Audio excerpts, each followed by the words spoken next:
Hi everyone, today we'll talk about how to fix or how to solve Tinder keeps crashing. To know how to fix or how to solve Tinder keeps crashing, you should just go to settings.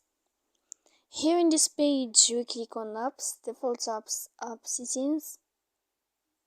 When you'll find this list of app and for you will enter to the window of Tinder here.